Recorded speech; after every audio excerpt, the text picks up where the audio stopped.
Hello and welcome to the National Queen of Light Center for Applied Divine Will Studies. And here we are again. I'm with Dale and Roger, and we're here. By the time you see this video, we will be in Corrado, Italy, speaking with the Archbishop, who is my Archbishop, and visiting Louisa's grave, celebrating Mass in the association, visiting with old friends. And so this is some material we thought we would leave with you as a continuation for the next week that we will not be here. As you can remember, in the past weeks we have developed the idea of what the living in the divine will is, and we've determined that it means just the actual fiat now. Be present now, to live in this one eternal act, as Jesus tells Louisa, which is now, because now is all that is available to us. We're sort of poaching on God's territory when we try to go back into the future and reflect, or to the future, or go back into the past to ruminate over things that we have done.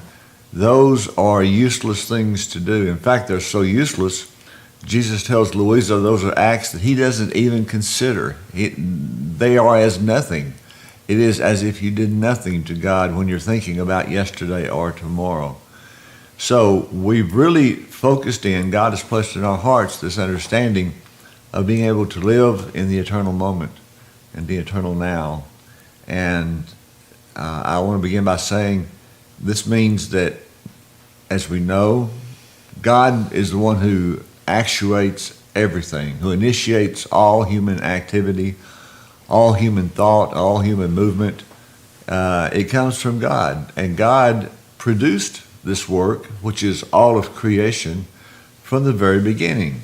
When God said fiat the first time, he put out the entire creation from beginning until the end. The Bible tells us, in the beginning, God created the heavens and the earth.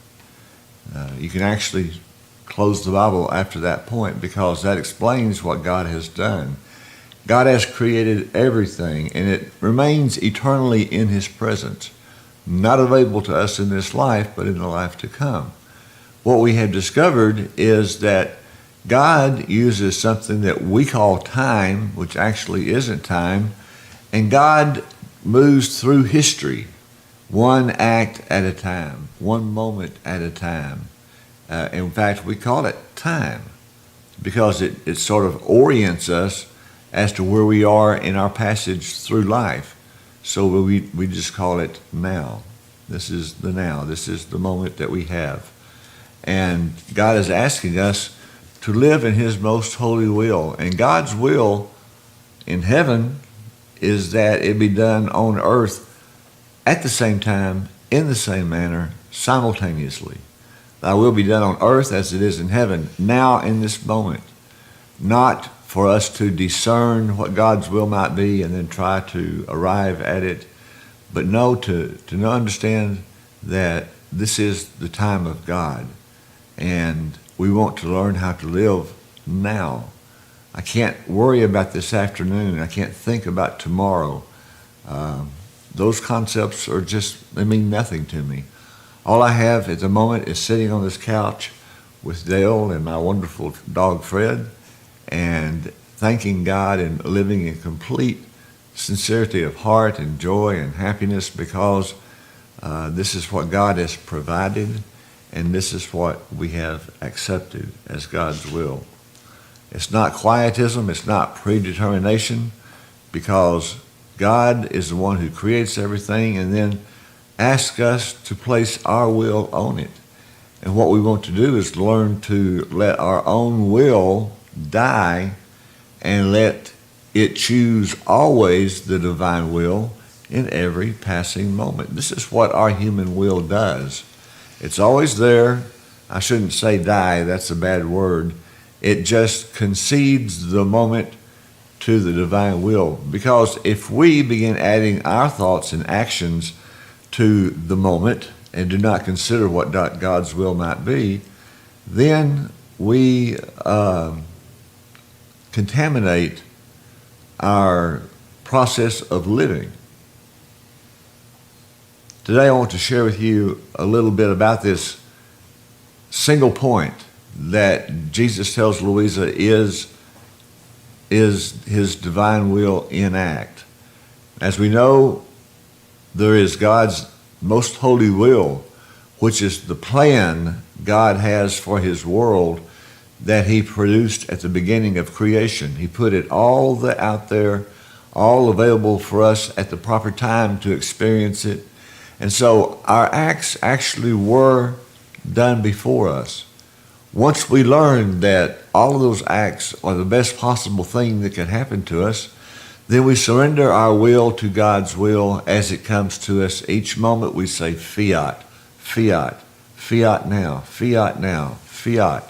The kingdom of the eternal fiat becomes clear for us because it means living and operating in the present moment. That is, in a word, the totality of the divine will. What we have been developing is understanding the logistics a little bit of how this works, and then making it applicable to us who want to live in the divine will so that we can know that what we're doing is being done by God and eventually with us together with God. And whenever we arrive at that moment of doing all of our acts in God and with God, we become a spark, a flame of creation. And our influence goes from the beginning to the end. It touches every human life in every generation. Our one single act has the same influence as the act of God. This is quite remarkable. And this is what we have been learning here recently. I'll begin today by reading you a passage from Louisa regarding the Blessed Mother, who, of course, we know was conceived with the gift of the divine will. This is what made Mary immaculate. This is what made her special, the Mother of God. Not that she was conceived without sin, as much as she was conceived with the gift of the divine will. And every moment, from the moment of her conception, she said yes to God in everything that God presented to her. God did not present great things to Mary. She was not a great miracle doer. She did not formulate a lot of doctrine. Mary was a simple soul who lived in God's love and lived a very simple life. And yet, because of her dedication to God's will, she was able to bring about the greatest miracle of all time, and that is the birth of Christ, bringing God into our midst. And from the moment of her conception, she lived. She tied her throne to her will to the throne of God, and she lived her entire life saying only fiat to every moment, regardless of what it was. Let's listen. This is from volume 18. Now, while Jesus was saying this, I seemed to find myself in heaven, as though from one single point I could see all generations, and prostrating myself before the Supreme Majesty, I took the reciprocal love of the divine persons, their perfect adoration, the sanctity, always one, of their will, and I offered them in the name of all as requital of love, adoration, submission, and union which every creature should give to her Creator.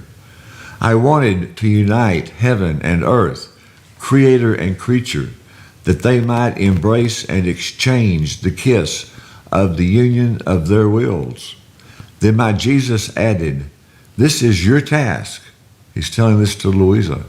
"This is your task, to live in our midst and to make all that is ours your own, and to give it to us on behalf of your brothers, so that drawn by what is ours, we may be bound to the human generations and give them once again the supreme kiss of the union of their will with ours, which we gave them in creation.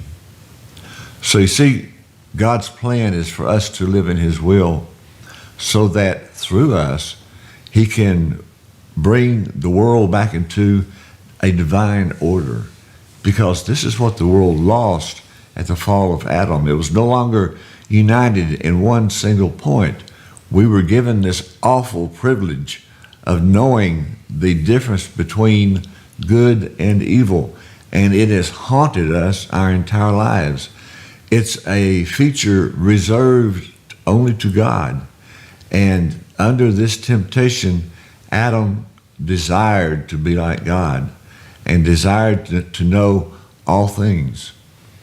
The thing Adam did not know was that that was the condition he was in.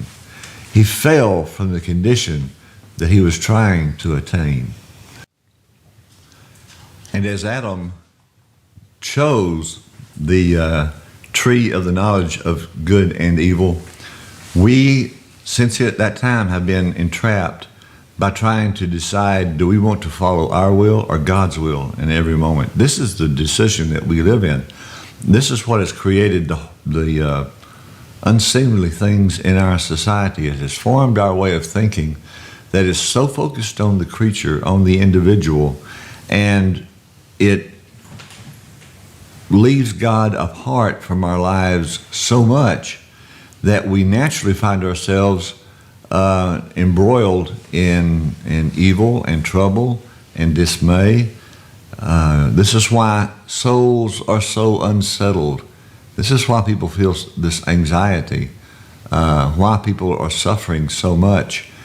It's all because the human will is alive and active in the individual, whereas the human will was created only to contain acts done in God's most holy will. This is the summation of the divine will doctrine, to be able to choose God over self every moment of our life. Mary calls it the martyrdom of martyrdoms for us in this world. It's not easy.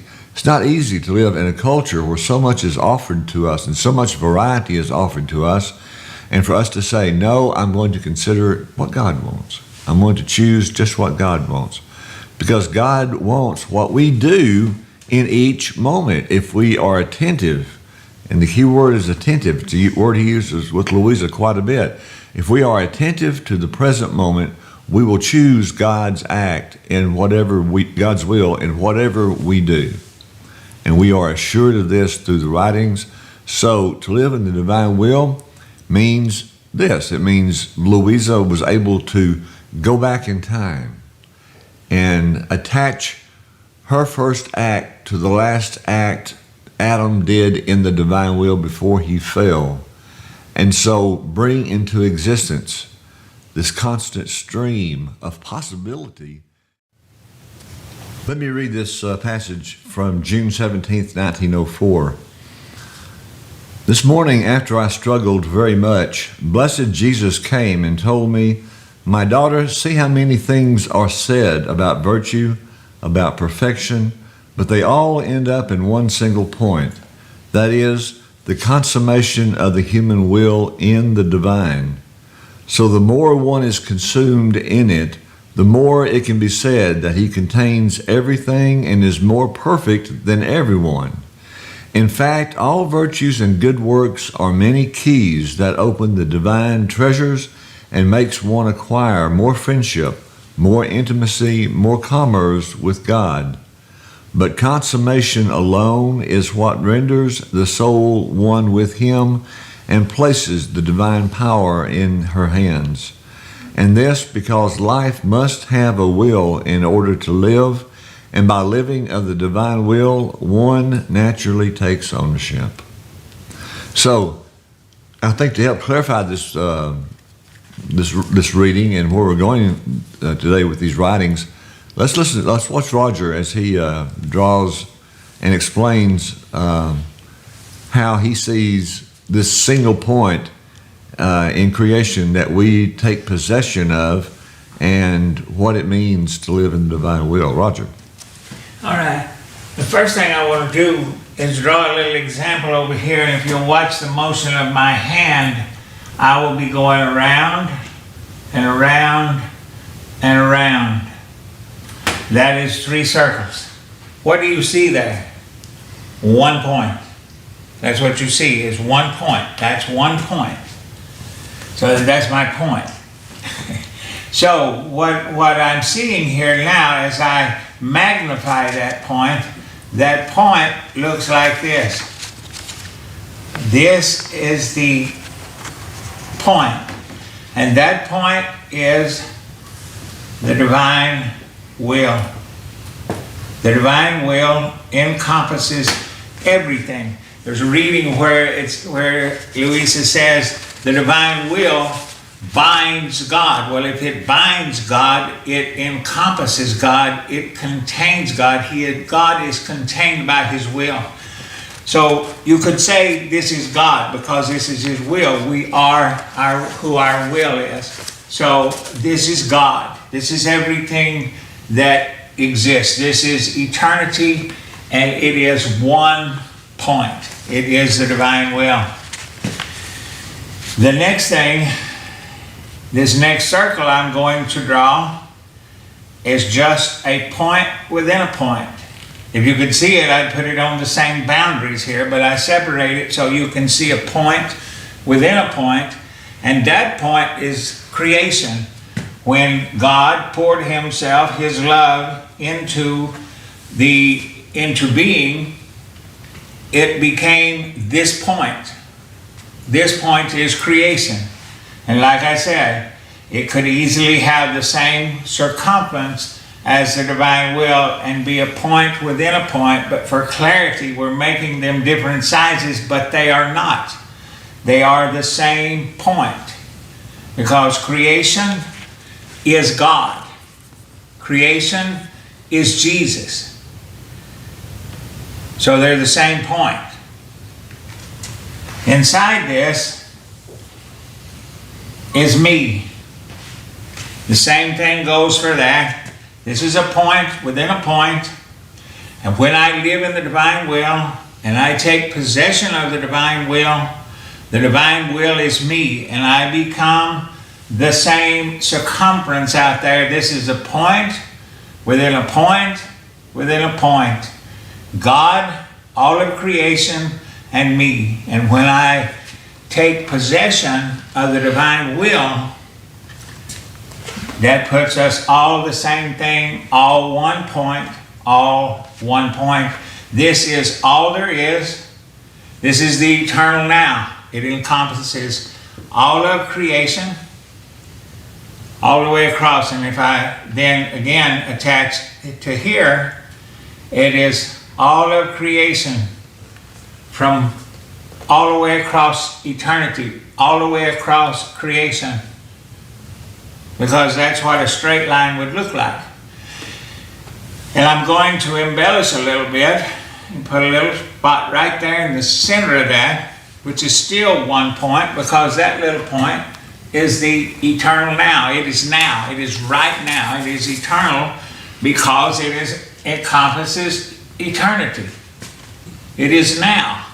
That's all that exists, is now. Nothing else exists other than now.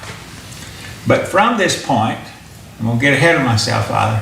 Okay. You know how it is? No. From this point, it acts as a ray. It doesn't come out like a line like this. That's a line, not a point. So out of this, like the sun, all points come out of that. All points. This would be, if I put them all close together, this would be a solid mark. This is all coming from that 1 point. And that's the way it is. And this is all the now. Every one of these are an act. Every one of these marks are an act, coming from me, coming from the eternal now, coming from 1 point. And that's what it looks like. I could just keep coming around here until I had this solidly covered with acts. That's one act, or every act are the same thing. One act, this is all one act. This is all one act, the very center. It's all one act. And it is all acts inclusive. One act and every act. It's all the eternal now. It's all God. And it's all now. That's why God said, I am the I am. I am. That's all there is me. I am. And I am everything. Because that's what this represents. One point, period.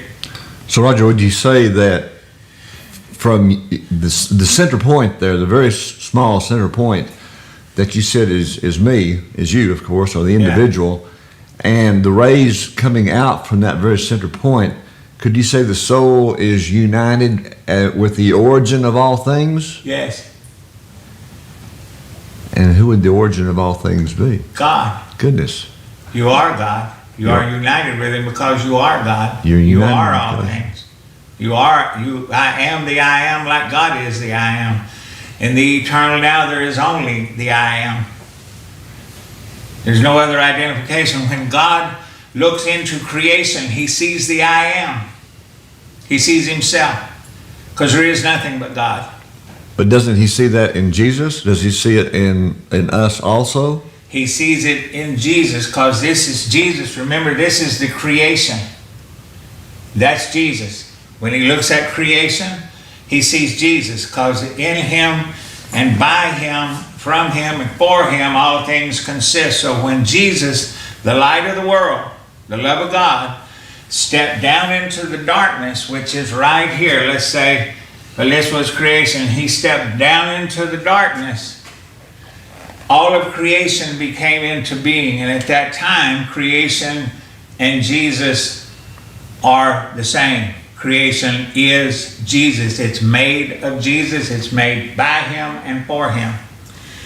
So He's already, when He looks at creation, God the Father is looking at Jesus. He's looking at the express image of Himself when He looks at creation.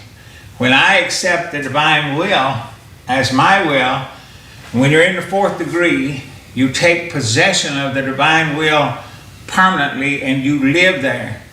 And you become love and light and life. That's a description of Jesus. So when God looks at me in possession of the divine will, He sees Jesus. Because that's what I look like. I reflect God back to Himself. His creation, which is me, reflects God back to Himself. All of creation is contained in me.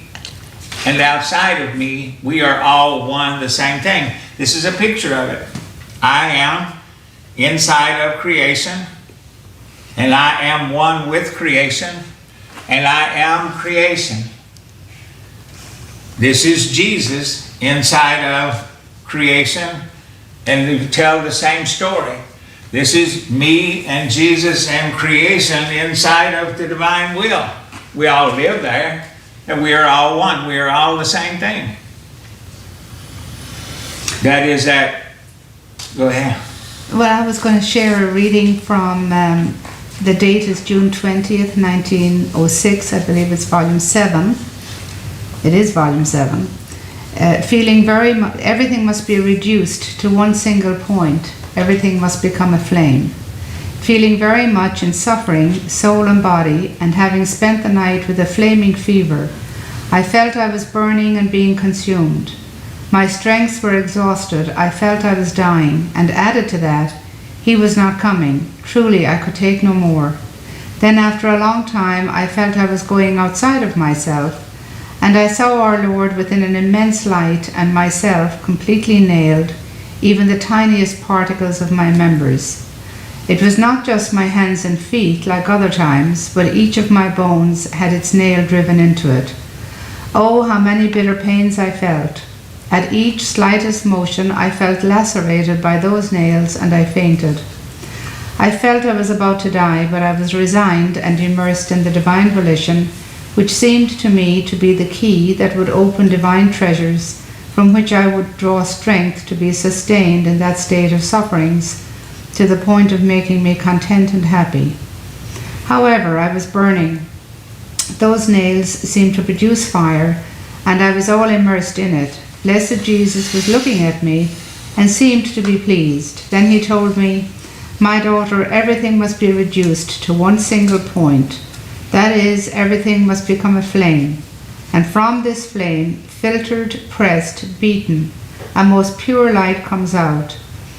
Not like the light of fire, but of sun, fully similar to the light that surrounds me. The soul who has become light cannot be away from the divine light. Rather, my light absorbs her into itself and transports her into heaven. Therefore, courage. This is the complete crucifixion of soul and body. Don't you see how your light is already about to take off from the flame? And my light awaits it in order to absorb it?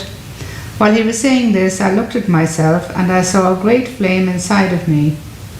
A tiny little flame of light came out of it, which was about to detach itself and take flight. Who can describe my contentment? At the thought of dying, at the thought of being always with my only and highest good, with my life, with my center, I felt paradise in advance.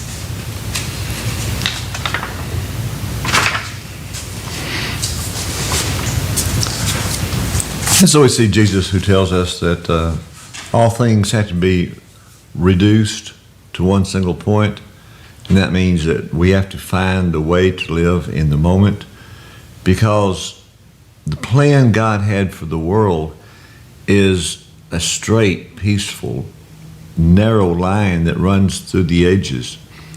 If we had all remained in God's most holy will, there would not have been any moments of trouble to where we would stray away from God's plan for each one of us in our lifetime. However, because of the use of free will, the line that runs through creation is quite buried, because most people do not do God's will. Most people do not seek the will of God. The Second Vatican Council said, by now you should understand this is your primary objective in being alive, is to attain personal holiness. This is an obligation of every individual. I'm speaking to everyone, whether you're Catholic or not.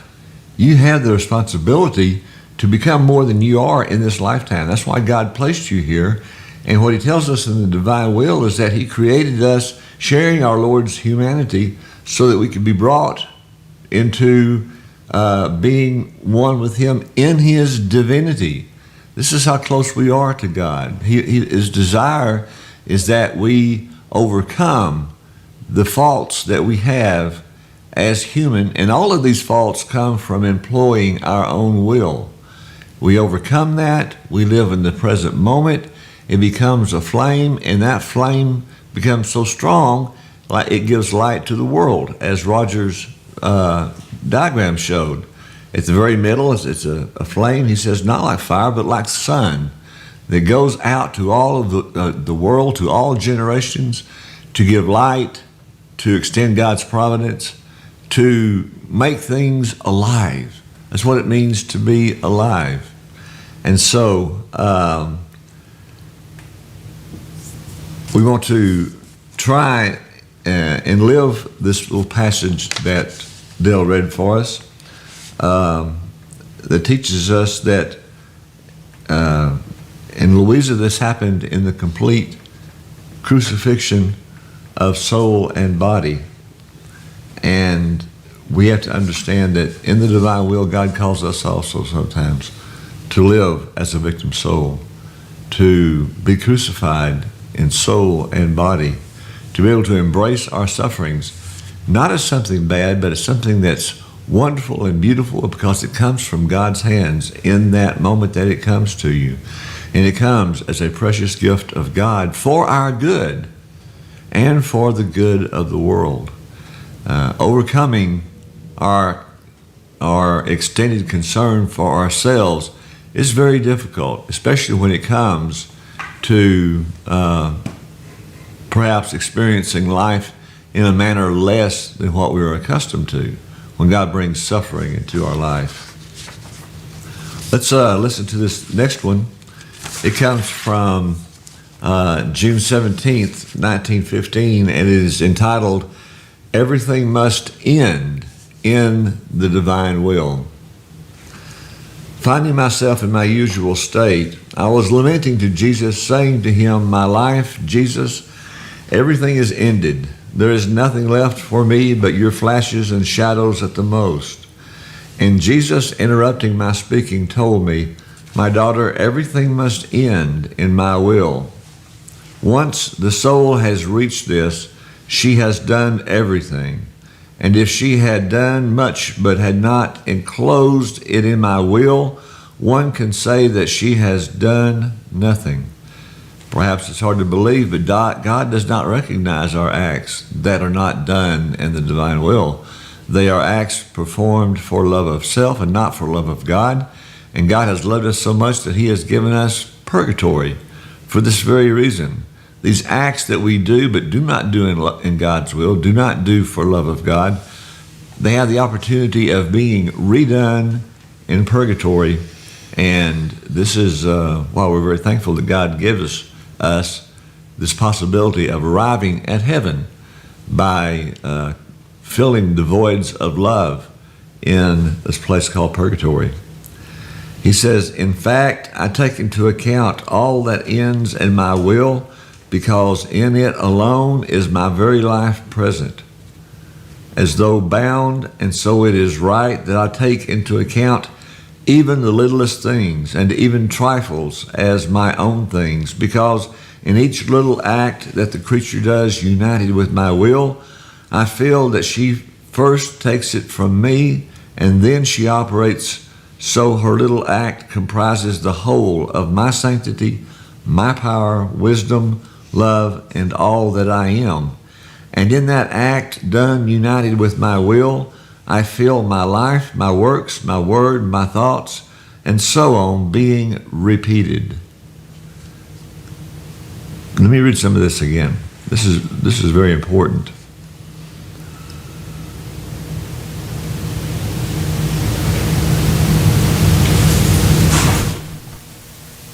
Jesus tells Louisa, "I take into account all that ends in my will, because in it alone is my very life present, as though bound." The life of Jesus can be found only when we live in the divine will. When we live outside of the divine will, we are stealing our existence from God. We are not producing fruit, neither for now nor for heaven. All evils come out of our seeking to do our will and not God's will in every moment. So if your things have ended up in my will, what else would you want? If your acts have ended in God's will, if you have begun your act and finished your act in God's most holy will, there's nothing left for you to desire on this earth. Everything has been done. All things have only one final point. The sun has only one point, that its light may invade all the earth. The farmer sows, hoes, works the earth. He suffers from cold and heat, but this is not his final point. No, his point is to reap the fruits, to make of them his food. The same for many other things which, many as they are, resolve into one single act. And this constitutes the life of man. Man's life is it's constituted of one single act, done in a succession of acts, lived, each act lived in its proper order, which is now and now and now and now. This is how Jesus is telling us to live in the divine will, and he concludes by saying, "In the same way, the soul must make everything end in the single point of my will, and my will constitute her life, and I will make of it my food." We want Jesus to consume us, to have life within us. We want to be consumed, dissolved into the person of Jesus. There's no spirituality there that can teach you how to do this besides the divine will. And the divine will says that it's accomplished by being dissolved into God's most holy will, or having a consummation of all that we do within the one eternal act that is God. And when you have God's creation that he placed in existence at the creation of the world, let's say it's a straight line, and when you have his volition come across, his volition as each act being a new act of what he has already produced, then you have God's will and God's volition working together if you live in the intersection of what God's will is and what God's volition is for you in that moment. So we don't need to know God's will. All we need to do is to put into act his volition, which is what his will is for us in that act. It constitutes our life. So the thing that we want to stress today is how we can live our lives in imitation of Christ, having him constitute all the good that we can have, and having our lives producing a single value, and that being a divine value.